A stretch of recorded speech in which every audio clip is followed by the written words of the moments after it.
A ver, cuando una sola persona controla todo un mercado, se convierte en un rey, ¿no? Pues hoy vamos a meternos de lleno en la historia de uno de esos reyes de la era moderna, John de Rockefeller.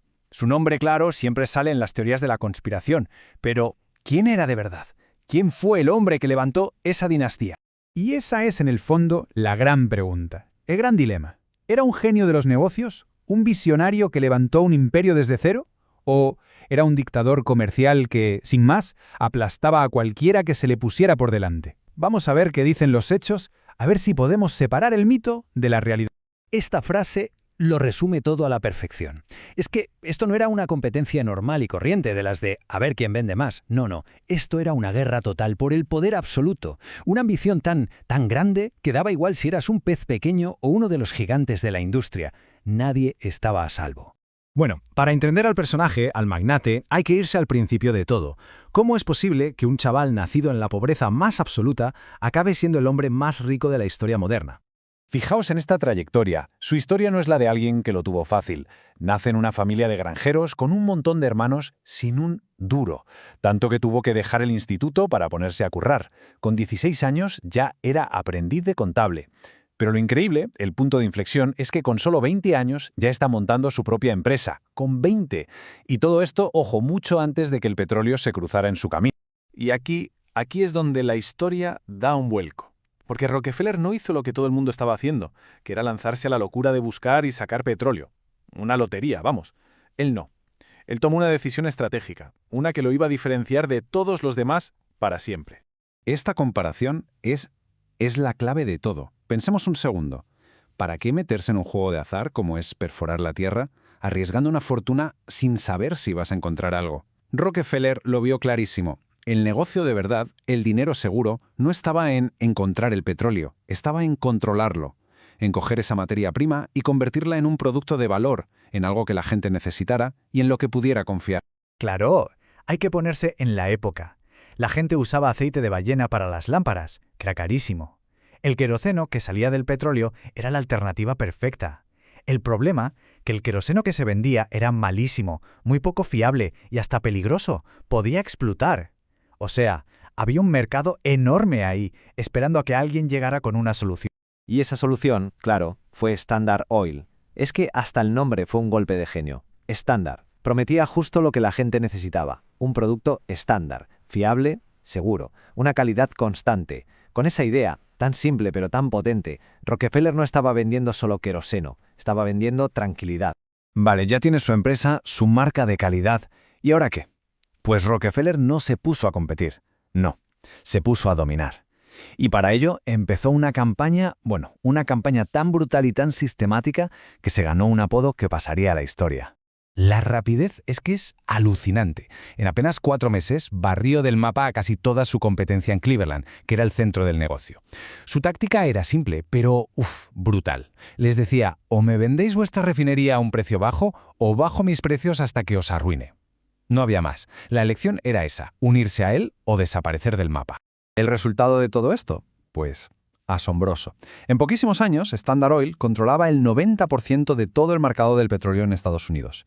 Y ya no era solo una empresa grande, era algo nuevo. Fue el nacimiento del primer gran trust de la historia. O sea, una estructura pensada para que una única cabeza controlara docenas de empresas, creando en la práctica un monopolio total. Esto nos da una idea del miedo que provocaba, ¿eh? Su nombre se convirtió en el del coco. Vamos, que era sinónimo de un poder imparable, casi como un monstruo de leyenda. Ya no era solo un empresario de éxito, se había convertido en una especie de fuerza de la naturaleza a la que todo el mundo temía. Pero claro, una cosa es llegar a lo más alto y otra muy distinta es mantenerse ahí. Y ahora Rockefeller se iba a enfrentar a 2 amenazas gigantescas, de las que podían tumbar su imperio por completo. Por un lado, los dueños del ferrocarril y por otro, una invención que iba a cambiar el mundo para siempre. Primero, la guerra con los ferrocarriles. Los grandes magnates, gente como Cornelius Vanderbilt, que eran los dueños de las vías por las que se movía todo el país, pues vieron que Rockefeller se estaba haciendo demasiado poderoso. Así que se pusieron de acuerdo para pararle los pies. ¿Cómo? Exigiéndole precios altísimos, casi imposibles, por transportar su petróleo. De la noche a la mañana su imperio se quedó bloqueado, paralizado. Pero claro, Rockefeller no era de los que seguían las reglas. Él las creaba. Si no le dejaban usar sus trenes, pues se construiría sus propias carreteras. Y la solución fue una idea revolucionaria y valientísima para la época. Construir una red gigante de tuberías, de oleoductos, para mover el petróleo por su cuenta. El impacto para sus enemigos fue devastador. Es que esta jugada no solo solucionó su problema de transporte, sino que le dio todavía más poder. Dejó a la industria del ferrocarril, que era la más potente de la época, totalmente fuera de juego para su negocio. Y de paso se llevó por delante a muchísimos de los que habían intentado acorralarle. Y justo cuando parecía que ya nadie podía con él, aparece una amenaza tecnológica. Thomas Edison inventa la bombilla eléctrica. Y claro, esto amenazaba con hacer desaparecer las lámparas de queroseno, que eran el corazón del negocio de Standard Oil. Parecía el fin. Pero entonces la historia hace uno de esos giros de guión increíbles. Llega otro invento, el automóvil. Y el automóvil necesita gasolina, un producto derivado del petróleo que hasta ese momento no valía para casi nada. Esto no solo salvó su imperio, sino que lo hizo más grande de lo que jamás habría imaginado. Y con esto llegamos ya al capítulo final de su reinado. Con su poder en lo más alto, Rockefeller se va a topar con su enemigo más poderoso hasta la fecha, el mismísimo gobierno de los Estados Unidos. Se venía un ajuste de cuentas que iba a definir su legado para siempre. Y ese enemigo tenía nombre y apellidos: Theodore Roosevelt, el presidente. Y Roosevelt no era como otros políticos. A él no se le podía comprar, ni se le podía intimidar. Se metió en la cabeza que tenía que acabar con los grandes monopolios que, según él, estaban asfixiando la economía. Y su objetivo número uno, claro, era Standard Oil. La batalla legal que se montó fue épica. La que lió el gobierno fue monumental, como se puede intuir aquí.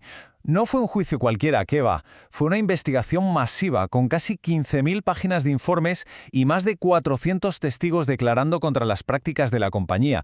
Una auténtica barbaridad. Al final, en 1911, el Tribunal Supremo dio su veredicto. Standard Oil era un monopolio ilegal y tenía que disolverse. Se acabó.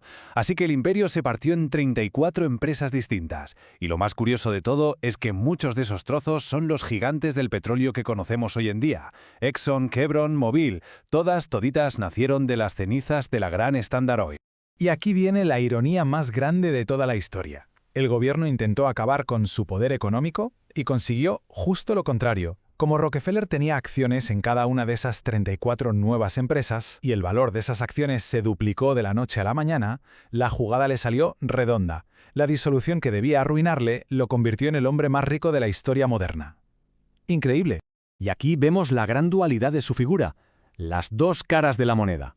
Por un lado, una fortuna que cuesta hasta imaginar, conseguida con métodos, digamos, muy poco amigables. Y por otro lado, se convierte en uno de los filántropos más grandes de la historia. Creó instituciones como la Universidad de Chicago o la Fundación Rockefeller, que a día de hoy siguen teniendo un impacto brutal en todo el mundo. Entonces, ¿con qué nos quedamos? ¿Cómo hay que recordarle? ¿Como el arquitecto del capitalismo moderno? ¿Un hombre cuya familia sigue moviendo los hilos de la economía mundial? ¿O como esa figura tan y tan poderosa que acabó alimentando todas esas teorías sobre un gobierno en la sombra que lo controla todo? Su historia demuestra que cuando alguien acumula tanto poder, el legado que deja es igual de complejo. Y bueno, más de 100 años después, el debate sigue, y bien vivo.